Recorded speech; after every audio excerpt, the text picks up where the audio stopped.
Hello and welcome to Bhutan This Week, our weekly news magazine program with me, Samtin Dolkar. Our top stories this week. Bhutan's first cube satellite to be launched on 28th June. 67 projects approved as of March this year under the Priority Sector Lending Scheme. Bhutan 1, the country's first cube satellite, is set to launch into space on the evening of 28th June. The CubeSat, developed as part of the global multinational Birds 2 project, will be on board SpaceX Falcon 9 rocket. It will be launched in Florida, USA. The three CubeSats from Bhutan, the Philippines, and Malaysia were delivered to NASA by the Japan Space Exploration Agency on Wednesday. According to a scientist from EasyMode, the increase of black carbon concentration in Bhutan is a concern. The black carbon is produced both naturally and by human activities.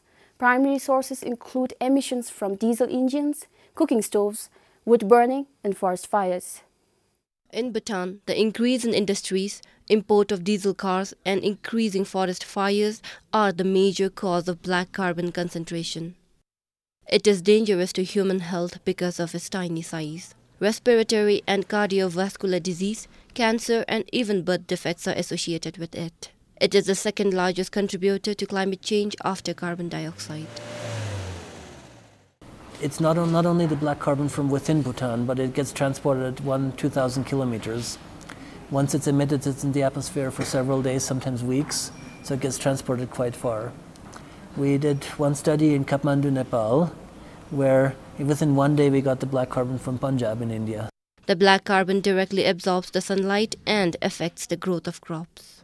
The way black carbon can affect crops is by changing the amount of sunlight. When you have a very hazy atmosphere, let's say you're in Phunthalin and you look up and you don't see the sun very well, but it's not clouds, it's not fog, it's just kind of a little bit darker, right? That's because black carbon and sometimes also dust is a similar thing.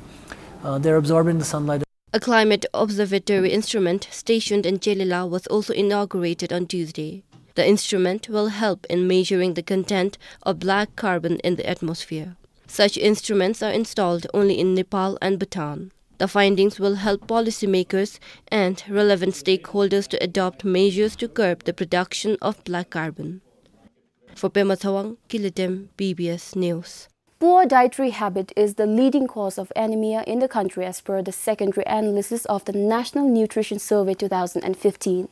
According to the analysis, if one eats a diet of highly processed food and lacks a balanced nutrient intake in everyday diet, the risk of developing anemia is high.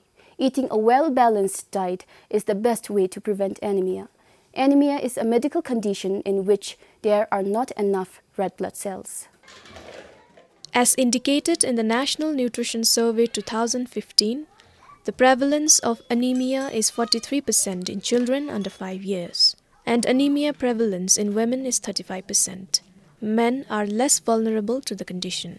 The World Health Organization considers the prevalence of anemia a serious health issue if it is more than 40%. The senior program officer with the Health Ministry attributes lack of balanced diet the main cause of anemia as per the analysis done last year.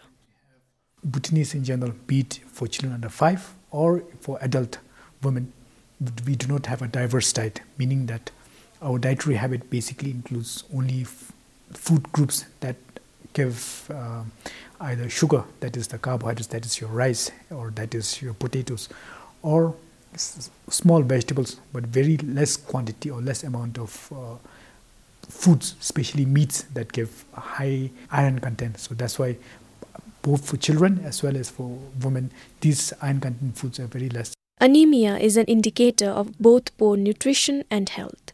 It is a shortage or reduction in the number of red blood cells, which leads to a decrease in the oxygen delivery to the body. When the oxygen level in the body is disturbed, it hampers the body functions. So when you have this less hemoglobin, then you become very tired and you become very susceptible to a lot of diseases, and then you have low immunity, you have low energy, and then if in pregnant women, if you have anemia, then the probability of having underweight child or when you give birth sick child is very high. The Health Ministry has planned various intervention programs to combat anemia. In the meantime, the ministry advises to add leafy greens, fruits and meat to the diet to get more iron and fight anemia. Sunampem for BBS News. The Priority Sector Lending or PSL received 92 applications following its launch in December last year. 67 projects were approved by 7 districts as of March this year.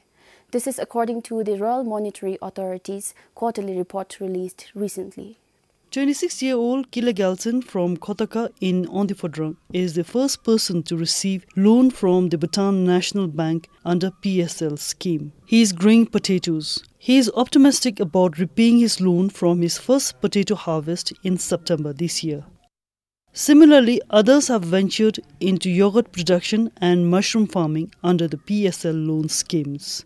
Many projects across the country are in full operation. 52 projects are related to agriculture activities and the rest are non-agriculture activities. So this is also another reflection that there is a huge kind of support from the Dzongkhag in supporting the agriculture as well as the youth engaging in this PSL lending activities. In the first 3 months, 7 Dzongkhags contributing towards these 62 projects is very impressive. But nevertheless, now over the next 9 months, we obviously will see the even other Dzongkhags which are smaller, which are more farther from the center, the capital, may be able to contribute towards addressing all their youth issue, agriculture issue. Banks have been lending loans only from March. The Bank of Bhutan and Bhutan National Bank sanctioned about 44 million Newton against 50 various agriculture and non-agriculture cottage and small industries until today. Now BOB and BNB already contributed, approving 27 projects in the last 3 months. So probably the T-Bank and Panjal Bank, because of the limited network they have in the Dzongkhags, plus I think they are smaller banks, but eventually in the next 9 months or so, even the T-Bank and Panjal National Bank will definitely join the group in actually considering the loans towards the PSL activities. However, banks continue to receive new projects approved by districts. The governor also said the Dzongkhag PSL committee's performance will be incorporated in the annual performance agreement from next year. PSL schemes give easy access to loans from financial institutions at a nominal interest rate. For Pimacheong, Chonidama for PBS News. To improve yield and quality of crops and fruits, the National Seed Center in Paro is focusing on producing tissue-cultured banana saplings and potato seeds. Tissue culture is a process of crop breeding in a controlled environment. This room has conditions only favorable for plant breeding like right light and hygiene. Plant tissues are cultured using a test tube while exposing the cell to the right nutrients and hormones. The plants are kept disease-free, and such controlled environment helps the sprouts to grow and multiply rapidly. And right now I'm doing culture of apple here, and in case of banana we do culture after initiation we go for multiplication. After initiating banana it will give normal banana plantlets, and after multiplication it will increase in number. Once the sapling is developed, it is put back into flasks with nutrient-rich liquid which helps in the growth of roots. After banana plantlets develop roots, it is taken to Bur farm in Gelefu to adapt to open environment. The Bur regional farm distributes a variety of tissue-cultured banana saplings to the people. However, potato seeds are grown in this room with nutrient sprinklers. It is then taken to Phobjikha to multiply. After preparation of plants through tissue culture, we do 1 month hardening of the plantlets for root development and acclimatization of the plantlets to adapt to normal conditions. And then after 1 month, we transplant the plants to the aeroponic facility. The nutrients will be sprayed. And after 2 months, the tuberization will start. The seeds and plants produced through tissue culture are almost disease and pest resistant, helping farmers to produce more quality yield. The center is also trying to tissue culture fruit plants such as kiwi, avocado, cardamom and apple. However, without expertise, the center is limited to tissue culture of a few plants. Way back in 1980s, there were few scientists from Germany. The technique we have inherited is all from those two experts, and until now we do not have other experts have never joined here. So in case if there is possibility that a few experts come and train us or improve the facilities, there are possibilities that we can produce adequate number of seeds and seedlings and even seed potatoes. For now, the center can only produce tissue cultured banana saplings and potato seeds. For Sangit Chezum in Paro, Sharab Doji, PBS News. Ginger growers in Sarpang are all a bit this season. The crop is fetching a better price. In fact, it has almost doubled as compared to last year. Ginger is among the main cash crops in the Dzongkhag. With the onset of the auction season, farmers have been bringing sacks of ginger at the Food Corporation of Bhutan's auction yard in Gyelephu almost every day. They no longer sell the crop to local dealers or brokers visiting their villages. The 4 gyeoks across Mao River are the highest producers of ginger in Sarbong. The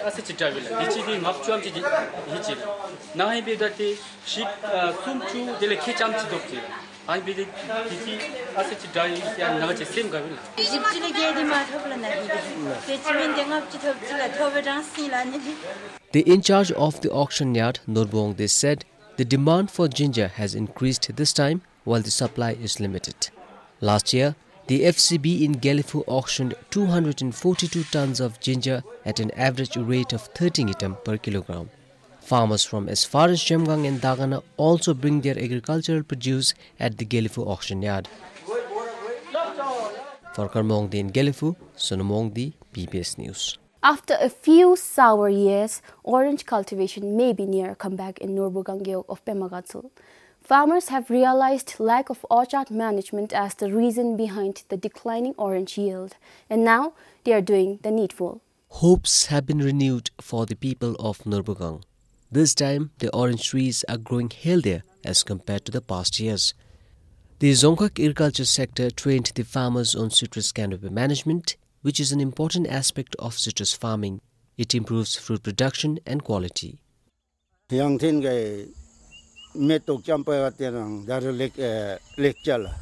We are seeing improvements from the flowering season itself. The agriculture officials trained us on what to do and what not to do. We have started weeding around the trees and applying manures. We also removed the creepers.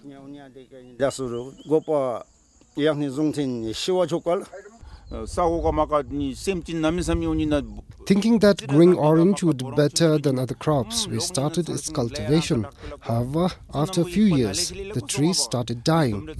Today, with support from the Gyok administration and agriculture sector, we are able to revive the trees.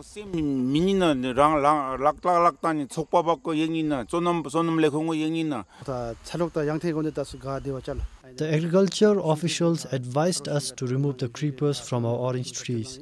We did as advised and the growth improved. They also trained us on management of bigger orchards.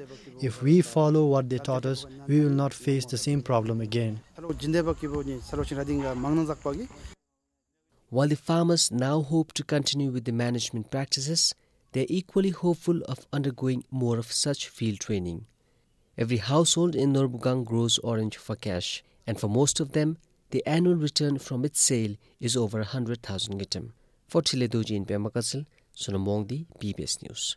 Villages in Bhutan continue to lose its rural folks even though it has been a topic of discussion for years now. It has become a pressing issue in need of intervention. Gungtong or empty households have left villages empty and those back in the villages with various challenges. Our reporter Sringzam visited Yalang Gyeok in Tashiansi where 90 homes are empty. Locked and abandoned. Nobody has been living in this house for about 15 years now. The family showed no sign of returning. Fields are left empty. There is no sign of life. This is Yalang in Tashiansi. Villages across the Gyok are dotted with deserted homes. And those who live here are facing the brunt of rural-urban migration. With more empty households, we the people who are still in the villages have to contribute extra for everything, since the fields are left fallow, wild animals damage our crops.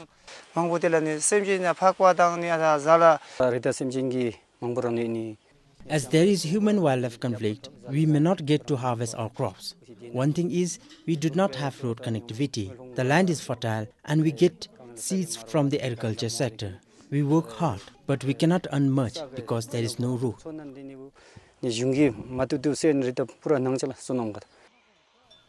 At the moment, installing more electric fencing is seen as an option.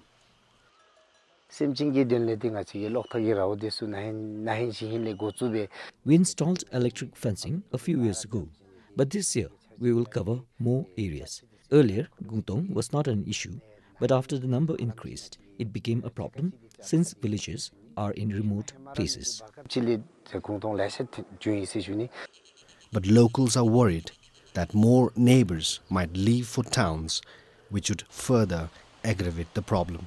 For Sringzaminta Xiangzi, Tanin Finso, BBS News. How much are lost traditional songs and arts worth? Well, that is a complicated question to answer until they are lost. And to ensure Bhutan is not confronted with such a question, the Music of Bhutan Research Center embarked onto archiving and documenting various music, arts, knowledge and traditions. Today, it has in store over 400 records of traditional keepers.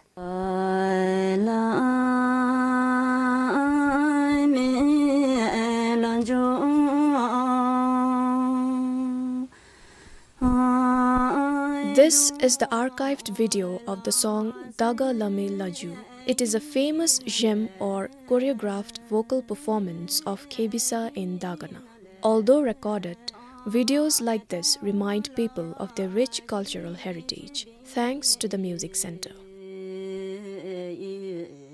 Sonam Doji, a vocalist and composer, founded the Music of Bhutan Research Center in 2008.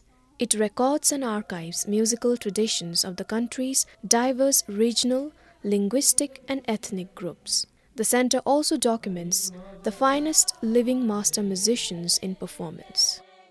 It is the identity of the nation, and it is the only strength of the nation for a country like Bhutan, because Bhutan is a small country. We are sandwiched in between such a huge two countries. So a country like us, we should play such an important role as an example for the world by preserving this kind of a vibrant culture, which also gives kind of a more symbolic and significant about the Bhutanese people. Undeterred by the harsh climatic conditions, the center goes to some of the difficult places in the country to document and record videos for archiving. And our thing is totally different from other CSOs. For example, because ours is something that we have to race against the time. If not, if you are late by a second, then you lose everything. Because of the financial crisis, I missed major 4 tradition keepers. The one I missed from the Lingji Amdojiwong. By the time when I went there, she passed away. People told me that it's been almost like 3 years that she passed away. The center will also come up with a culture center at Wangsasina in Thimphu. It will serve as a library for those interested to learn about Bhutanese music and performing arts. For now, although constrained by limited funds and shortage of technical staff, the research center hopes to be the country's collective music memory and help foster the sense of community and identity of music by collecting, preserving and making it accessible. Sunam Pem for BBS News. Jangse Monday, an initiative to go meatless on Mondays, gaining momentum among Bhutanese. Today, it has over 200 members who took the pledge. In the story, its founder, Karma Dendup, shares the journey so far.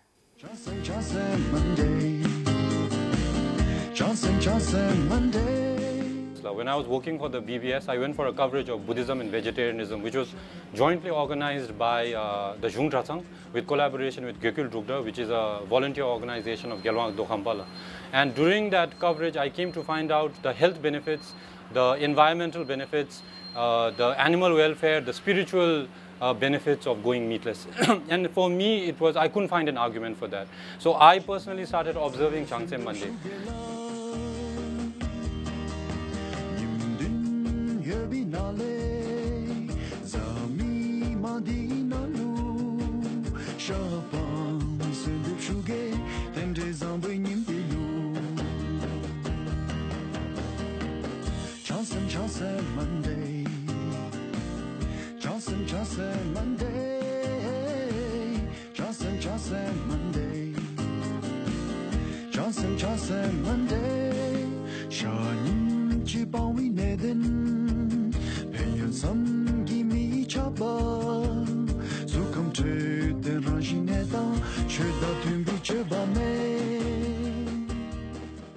Unless you are computer literate, then there is a slim chance that you must not have heard of Changsem Monday. Having shared that, I would also like to share that we have a Changsem Monday song. And that song, because it's in Dzongkha, seems to have reached the rural population. We got news of, in fact, one of my friends who was visiting a part of rural Bhutan, and he heard a farmer plowing his field listening to the Changsem Monday song. So we have to share that we have even penetrated rural Bhutan.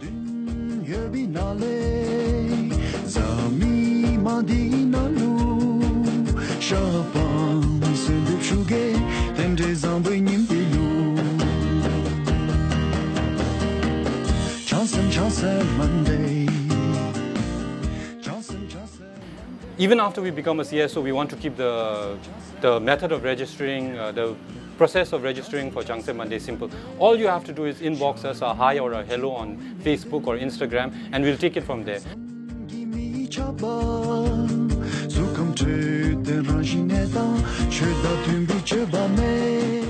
Dealing with pests is one of the facts of the farmer's life. Insects and other kinds of pests not only swallow a farmer's crop, but a farmer's income too. Besides many cultural practices, sometimes farmers need to use pesticides.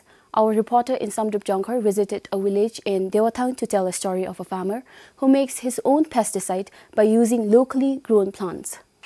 Karmo Tenzin is out in the forest. He is looking for plants to make pesticide. Karmo collects almost 20 different types of locally grown plants. He uses wormwood and nettle plant to name some. These plants are already known to help repel damaging insects. He got the idea after a field trip to Nepal last year. Samdrup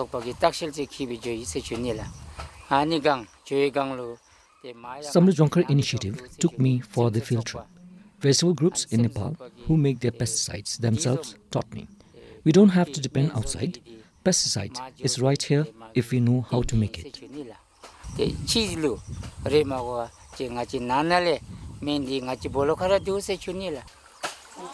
These bottles of cattle urine are the main ingredient, which is not very hard to get. The plants are roughly chopped, and his wife offers a helping hand.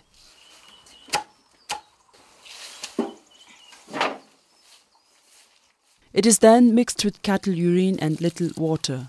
The container is then tightly sealed so that no air can get in or out. It is kept like this for a month.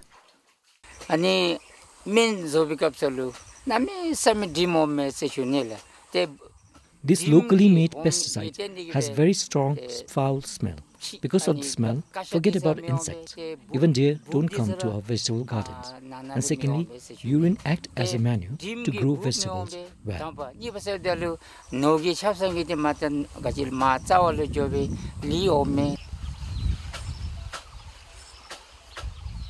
Karma's garden indeed looks green and healthy.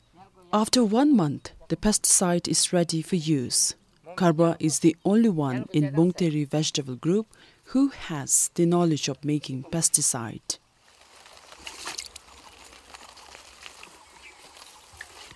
After using the pesticide, insects have stopped damaging our vegetables. It is helpful.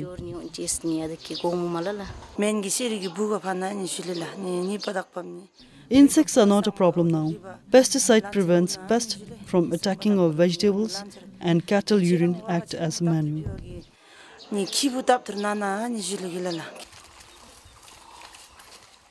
Members of Bongtiri Vegetable Group are now hoping to produce more vegetables, thanks to this man. For Kilowachu in Samjonkar, Tishinongmo, BBS News. That's all we have for this week. Thank you for joining with us.